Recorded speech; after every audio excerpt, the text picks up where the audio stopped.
Before this city fell to opposition forces, it was known as the Hotel of the Revolution by activists. The reason was this: tens of thousands of internally displaced people settled here, their refuge protected by the regime. Now the regime has gone, tens of thousands once again have left this city and sought refuge elsewhere. But some remain in what was their home, disused buildings, office blocks, and we visited one family right here in front of this police station, once used by the regime. Time passes slowly for the Omar family.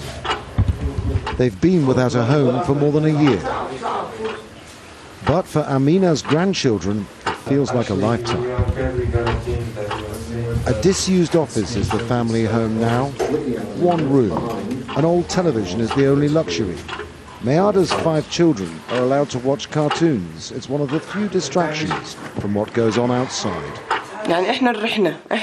We are lost in between the opposition and the government. We are not on either side. We are lost. Both sides have hurt us. The plight of Al-Raqqa's displaced people was revealed by Al Jazeera last year with secret filming when the city was under regime control. An opposition activist told us it was known as the Hotel of the Revolution because it served as a safe haven. And one woman made this appeal to rebel forces who were preparing to attack the city. We can't go to another place. We fled from death and destruction. Do you want to destroy the city too? I'm your sister from Deir ez-Zor. Please. Now Al-Raqqa is in rebel hands, but an estimated 35,000 have fled. Some have gone to rural areas. Many have settled on a section of the Turkish border which is now closed. We can't reach them, nor can most aid agencies, for security reasons. Al-Raqqa is under the control of groups that want an Islamic State. One is affiliated to Al-Qaeda. They say they're laying on services to assist the deprived and want to attract those who fled back. But in the block of disused offices, which once housed 824 people, only around 40 remain, and they have little help.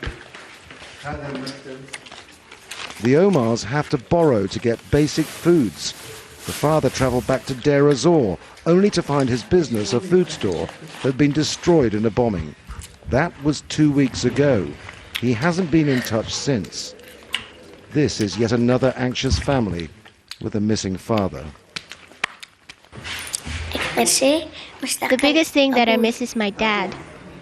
If you could speak to all the fighters out there from all sides and the politicians, what would you tell them?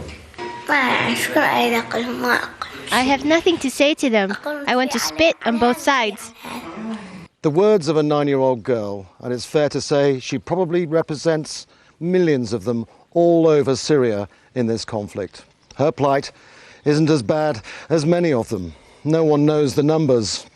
No one can accurately describe the sort of trauma they're going through. Andrew Simmons, Al Jazeera, Al-Raqqa.